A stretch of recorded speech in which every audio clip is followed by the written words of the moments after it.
Hello guys, in this video I am going to tell you about the NCTE यानी कि national council for teacher education. हम इसके बारे में जितना भी इम्पोर्टेंट हो सकती है चीज़ें वो सब इस वीडियो के अंदर डिस्कस करेंगे। हम स्टार्ट करेंगे इसके इंट्रोडक्शन से, इसका ऑब्जेक्टिव, NCTE रेगुलेशन एक्ट देखेंगे, नॉर्म्स स्टैंडर्ड्स देखेंगे, NCTE के ऑर्गेनाइजेशनल स्ट्रक्चर देखेंगे, फंक्शंस देखेंगे, एकेडमिक एक्टिविटीज़ देखेंगे, रेगुलेटरी सिस्टम देखेंगे, मेजर चेंजेस देखेंगे और वीडियो के एंड में हम कुछ क्वेश्चन जो इंपॉर्टेंट क्वेश्चन आते हैं NCTE से उनके बारे में डिस्कस करेंगे। इससे पहले अगर आपने चैनल को सब्सक्राइब नहीं किया है तो आप चैनल को सब्सक्राइब कर लीजिए। इंट्रोडक्शन की बात करें तो NCTE जो है वो national council for teacher education, ये इसकी फुल फॉर्म होती है। और यहाँ पे साइड में देख सकते हैं, ये इसका बेसिक जो लोगो है वो है गुरु गुरुतमो धाम, ऐसा करके इस पर कुछ लिखा हुआ है। ये इसका लोगो है। 1973 में फर्स्ट जो है वो 1973 में सेटअप की गई थी कि हम इसको एक एडवाइजरी बॉडी की तरह लेंगे जो हमें advice they government of India को या स्टेट गवर्नमेंट्स को या यूनिवर्सिटीज़ को, इन सब को वो एडवाइस दे कि टीचर एजुकेशन कैसी होनी चाहिए। उससे रिलेटेड जितने भी मैटर, जितना भी कंसर्न इश्यूज़ है उसको लेकर ही हमें एक गाइड करते रहे, एडवाइजरी बॉडी की तरह वर्क करते रहे। इसके लिए NCTE को लाया गया था।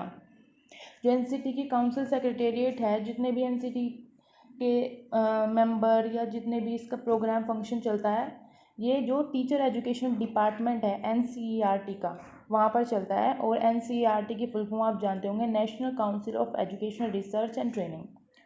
बट इसने जो है वो काफ़ी अच्छा वर्क किया है एकेडमिक फील्ड में, लेकिन फिर भी कुछ मैंडेटरी रेगुलेटरी वर्क होते हैं, कुछ ज़रूरी काम जो करने ही करने हैं, जिससे कि हम स्टैंडर्ड जो है वो टीचर एजुकेशन का उसको मेंटेन कर पाए। जो low quality teacher education institutions है, ये सब है, इनको हम देख पाए, इनमें इम्प्रूवमेंट हो पाए। इतना जो है वो NCTE नहीं कर पाया, ये वर्क NCTE नहीं कर पाया।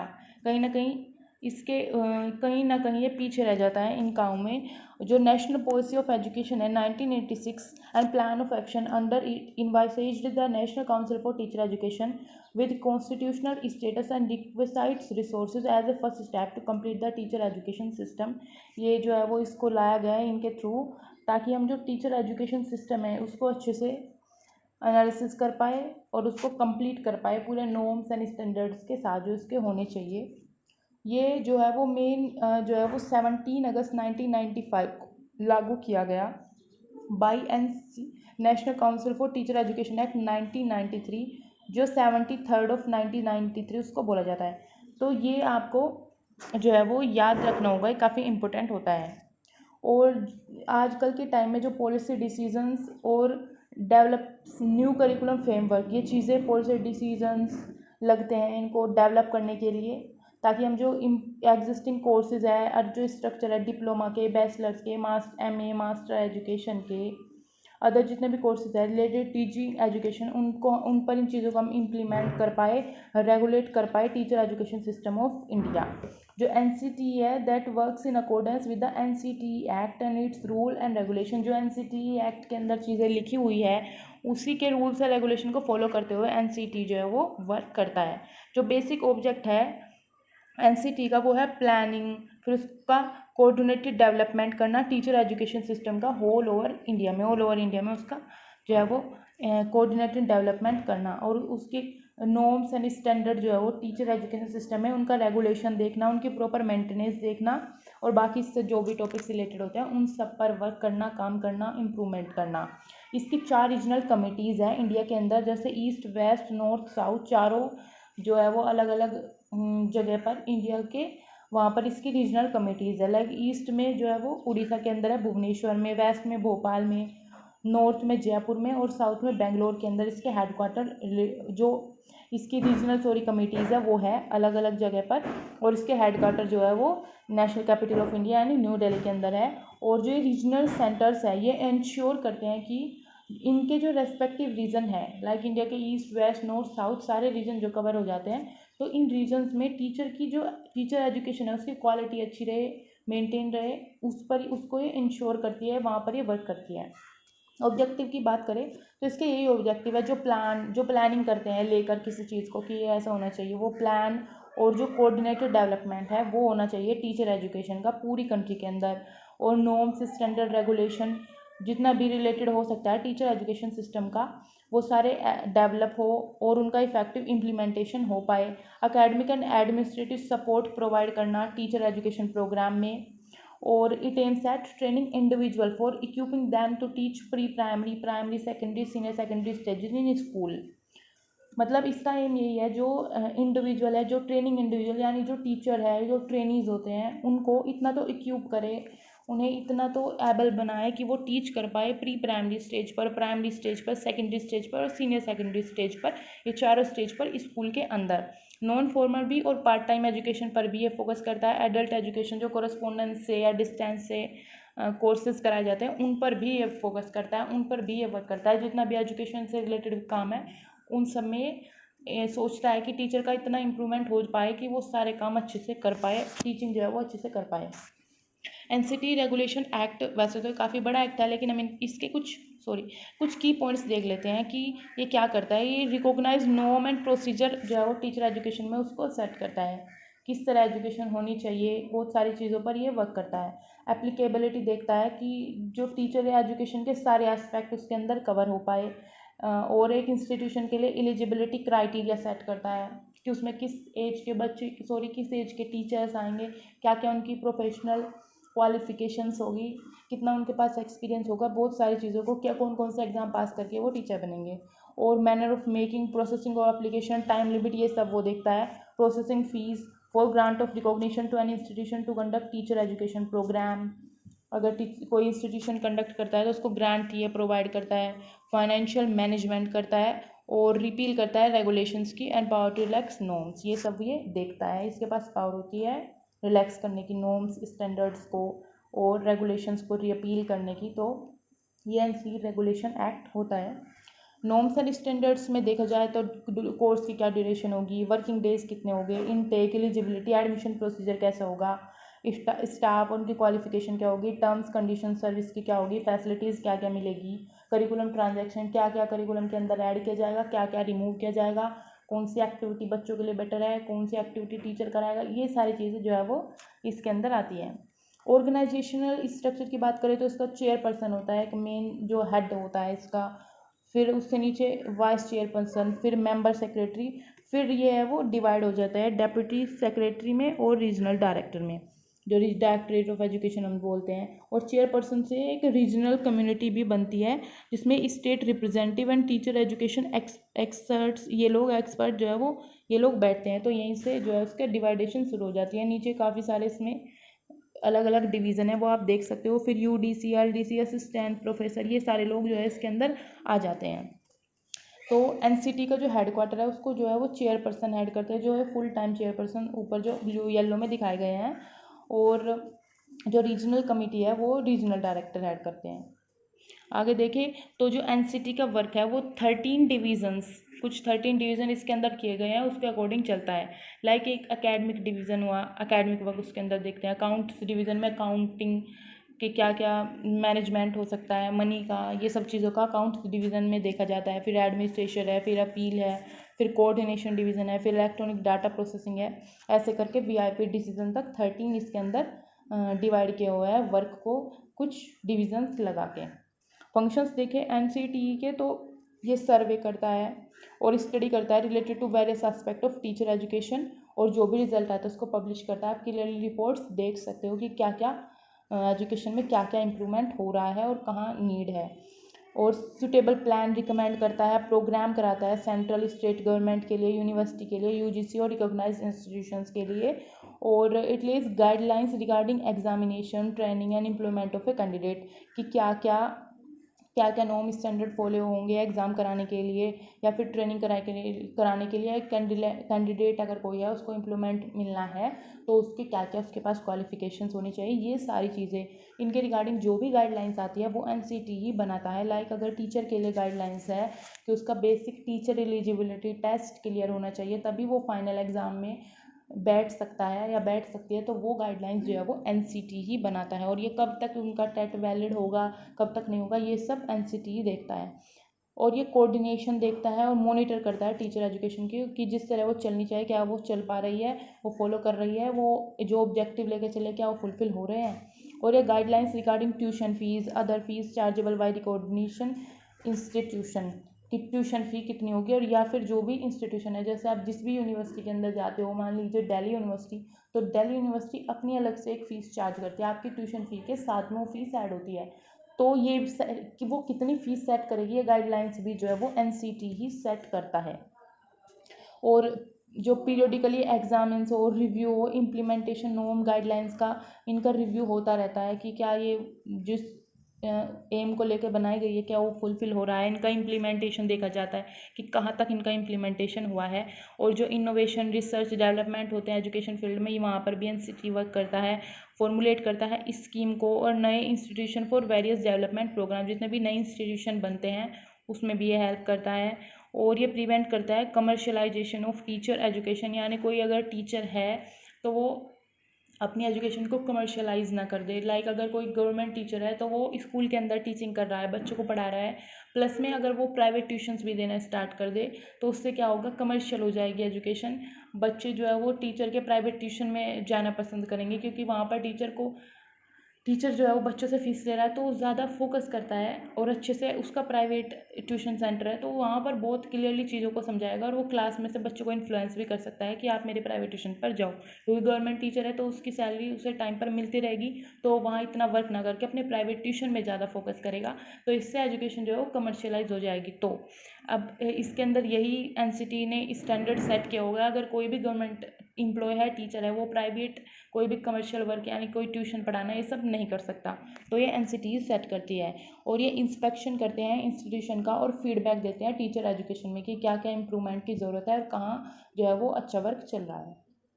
अकेडमिक एक्टिविटी की बात करें तो NCT has been instrumental to the existence and growth of teacher education system in our country, और बहुत सारी जो अकेडमिक एक्टिविटीज़ है वो एनसीटी परफॉर्म कराता है। एनसीटी जो है वो इन्वॉल्व हुआ था development of national curriculum framework in 1998, और जो लेटर इससे क्या बन के बना था, NCFT national curriculum framework for teacher education. जो एनसीएफ है यानी कि नेशनल करिकुलम फ्रेमवर्क, उसमें बच्चों के लिए यानी लर्निंग विदाउट बर्डन, उसको लेके बात की गई कि बच्चों पर लर्निंग जो है वो विदाउट बर्डन होनी चाहिए, तो बच्चों की बेसिक एजुकेशन कैसी होनी चाहिए उस पर फोकस किया गया।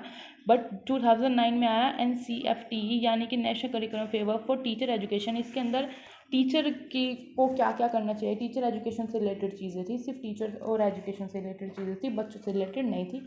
ये 2009 में आया था। मैंने एनसीएफ पर भी वीडियो बनाई है, आप चाहे तो उसको चैनल पर जाकर देख सकते हो।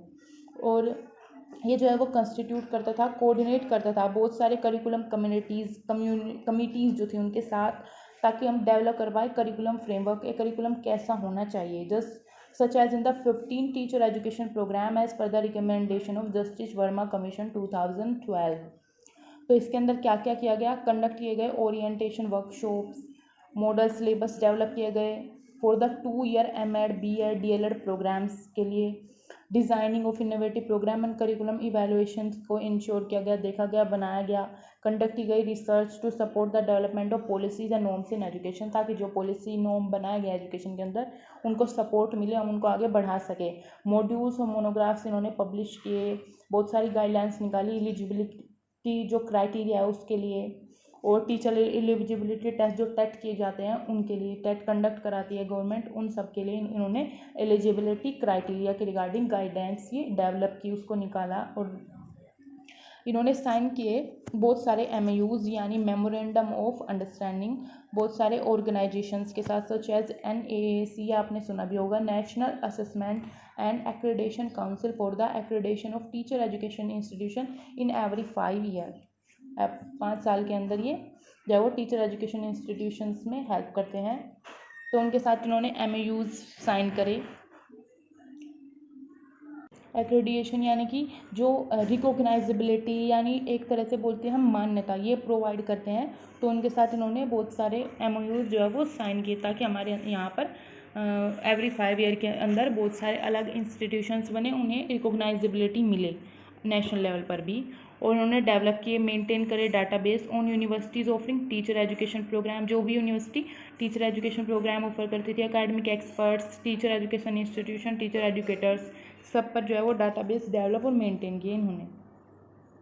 आगे देखें तो मेन करिकुलर एरियाज़ क्या थे, तो जो लेआउट थी करिकुलम की वो टीचर एजुकेशन उसको हम 3 ब्रॉड करिकुलम एरियाज़ के अंदर देख सकते हैं। फर्स्ट जैसे फाउंडेशंस ऑफ एजुकेशन, जिसके अंदर आते हैं कोर्सेज जो 3 ब्रॉड रूब्रिक्स के होते हैं, namely learner studies, contemporary studies, educational study, ये सब उसके अंदर आती है। और करिकुलम और पैडागोजी सेकंड है, जिसके अंदर कोर्सेज आते हैं 2 ब्रॉड रूब्रिक्स, नेमली करिकुलम स्टडीज़ और पैडागोजिक स्टडीज़।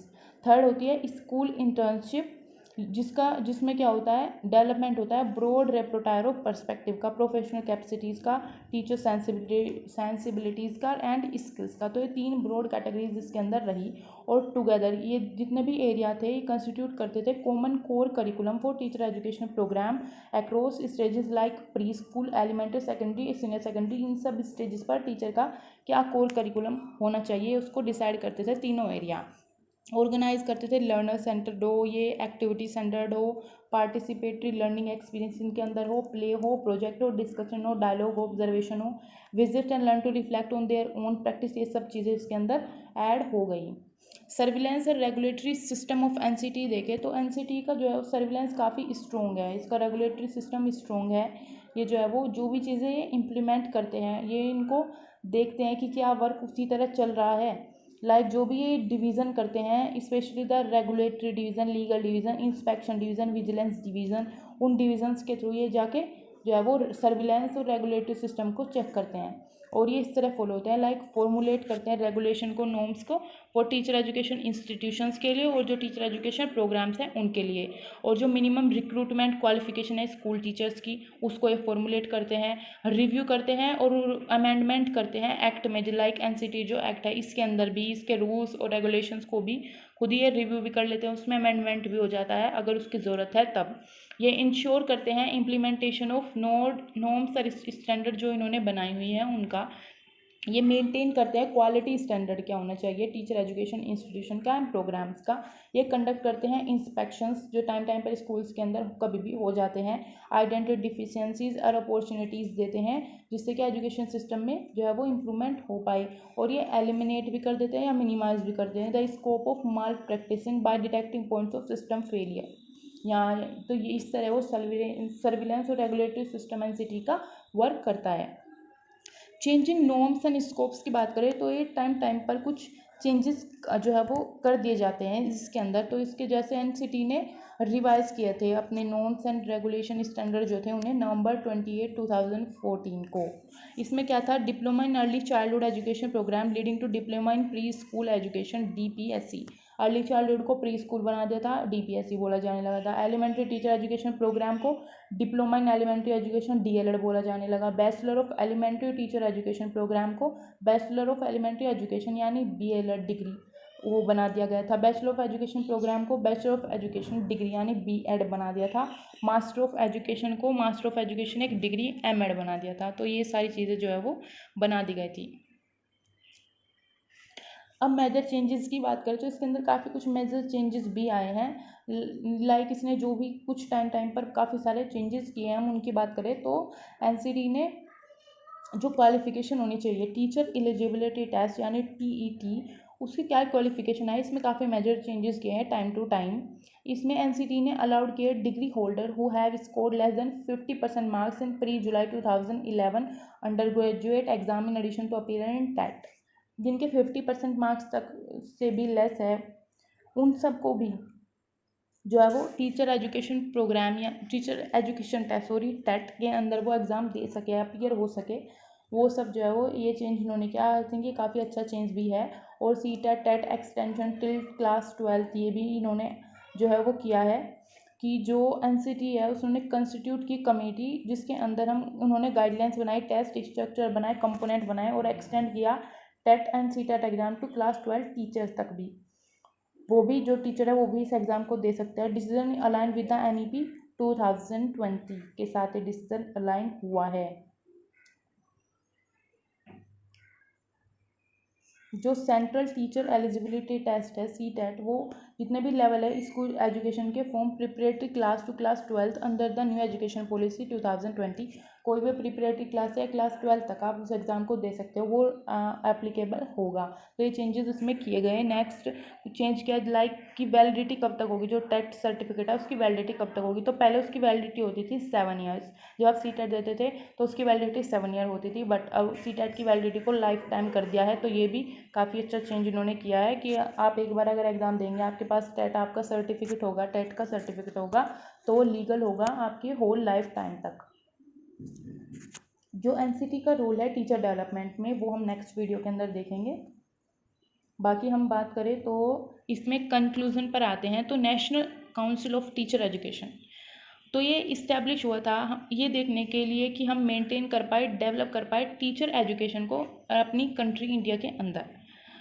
तो ये हम नहीं बोल सकते कि इसने कुछ वर्क नहीं किया है, इसने काफ़ी अच्छा वर्क किया है, काफ़ी मेजर स्टेप्स लिए जो काफ़ी अप्रिशिएबल है। जैसे direct government to conduct TET test के भी पड़ी, direct institution to get accredited with NAAC, बहुत सारे इंस्टीट्यूशंस को 5 साल के अंदर NAAC से रिकोगनाइजेबिलिटी मिल जाती है, तो ये भी काफ़ी अच्छी बात है। मॉनिटरिंग अमेंड डिमांड और सप्लाई एस्टिमेट्स, टीचर एजुकेटर का वो सब देखना, एंश्योर करना transparency and reducing malpractices by institutional website portals, teacher educator portals, यहाँ पर जितना भी घपलेबाजी होती है वो सब को ये देखता है। But the study conducted and opinion of respondent shows that there need lot of improvement in this direction. तो इस पॉइंट पर हम फोकस करें तो एनसीटी ने कोई डाउट नहीं काफ़ी कमेंडेबल वर्क किया है, काफ़ी अच्छा वर्क किया है एजुकेशन के फील्ड में। बट ये फील्ड ऐसा है कि इसमें इम्प्रूवमेंट के फिर भी बहुत सारे चांसेस है, बहुत सारे डायरेक्शन है जहाँ पर हमें इम्प्रूवमेंट करना चाहिए। आज भी बहुत जगह पर लो क्वालिटी एजुकेशन मिल रही है, बच्चे सिर्फ मिड डे मील के लिए स्कूल्स के अंदर जाते हैं, उन्हें एजुकेशन से कोई मतलब नहीं है। बहुत सारी स्टडीज़ ये शो करती है। Respondents were not satisfied specially in professional development of teacher educator curriculum framework quality control and quantity control by NCT. बहुत सारे जो टीचर है वो भी इतने खुश नहीं है इसके जो क्वालिटी कंट्रोल है, क्वांटिटी कंट्रोल है उसको लेकर, जो ये करिकुलम डेवलप करता है उन सब चीज़ों को लेकर। So NCT is mainly related with the development of teacher education. The purpose of this education body to raise the quality and maintain the standard of teacher education. ये इसका पर्पज़ रहा है कि हम क्वालिटी को इंक्रीज़ कर सके और स्टैंडर्ड इंक्रीज़ कर सके, टीचर एजुकेशन को उसको मेंटेन रख सके। तो हम कह सकते हैं कि NCT is improving the quality of education in the country through making teacher more efficient and increasing productivity. Teachers को ज़्यादा इफिशिएंट बना के प्रोडक्टिविटी को इंक्रीज़ करने में लगा हुआ है एनसीटी, जिससे कि एजुकेशन की क्वालिटी को इम्प्रूव किया जा सके। अब हमने कहा था कि हम क्लास के बाद कुछ जो भी इम्पोर्टेंट क्वेश्चन है 5-6 वो डिस्कस करेंगे, जो एनसीटी से किसी भी एग्ज़ाम में, कोई भी एग्ज़ाम आप करोगे अटेंड करोगे उसमें ज़रूर पूछे जाते हैं। Like what is the role of NCT in teacher education. तो आप इसमें लगा सकते हो first one, overseas standard procedure and process in Indian education. तो ये आपका आंसर हुआ ए। सेकंड क्वेश्चन की बात करें, NCT was established bye an act in, NCT जो है वो 1993 एक्ट के थ्रू इस्टेब्लिश किया गया था। बाकी उससे पहले भी ये आ गया था, बट ये एक्ट 1993 था, तो हम इसका आंसर जो है वो सी लगाएंगे। नेक्स्ट क्वेश्चन की बात करें तो who is the chairman of NCT. तो संतोष कुमार सारंगी जो है वो चेयरमैन है एनसीटी के। National curriculum framework for teacher education in India was developed by, जो एनसीएफ होते हैं उनको डेवलप करती है एनसीईआरटी, यानी कि national council of education research and training. तो आपका आंसर हो जाएगा ए। लास्ट क्वेश्चन यानी फिफ्थ मोस्ट इंपॉर्टेंट क्वेश्चन, जिसमें एनसीटी की आपसे फुल फॉर्म ही पूछी जाती है और आंसर ऐसे लिखे होते हैं कि सभी कुछ सही लगते हैं, लाइक एनसीटी स्टैंड फॉर। तो आपका आंसर हो जाएगा C, national council for teacher education. तो ये आपके इंपॉर्टेंट क्वेश्चंस हुए।